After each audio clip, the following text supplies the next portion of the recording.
Listening for God's voice seems to be a very subjective thing. Tuning into the inner flow of God's spontaneous thoughts, impressions, and visions may seem pretty risky.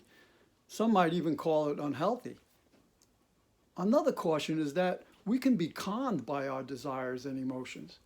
They're pretty powerful and can sound like God at times, so I have to be careful.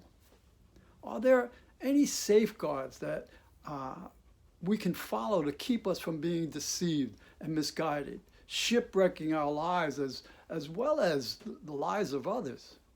Yes. Here's some tips that will safeguard you. There's some questions that I ask myself.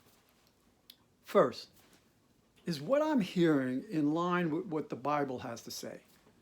God will never contradict his word. Another question I ask is it consistent with God's character, his holiness, compassion, his righteousness? Does it point me towards humility? Does it reflect Christ's likeness?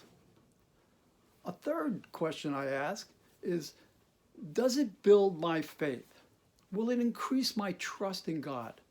You see, a random thought or my imagination doesn't have that effect.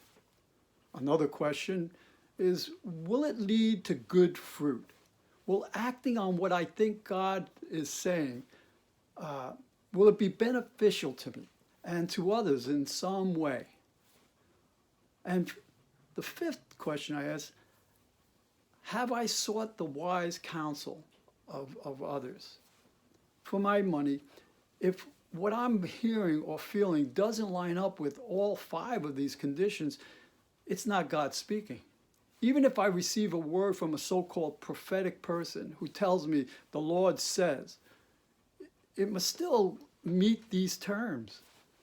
But after following these guidelines, I'm still not sure. I wait and I continue to pray for clarity.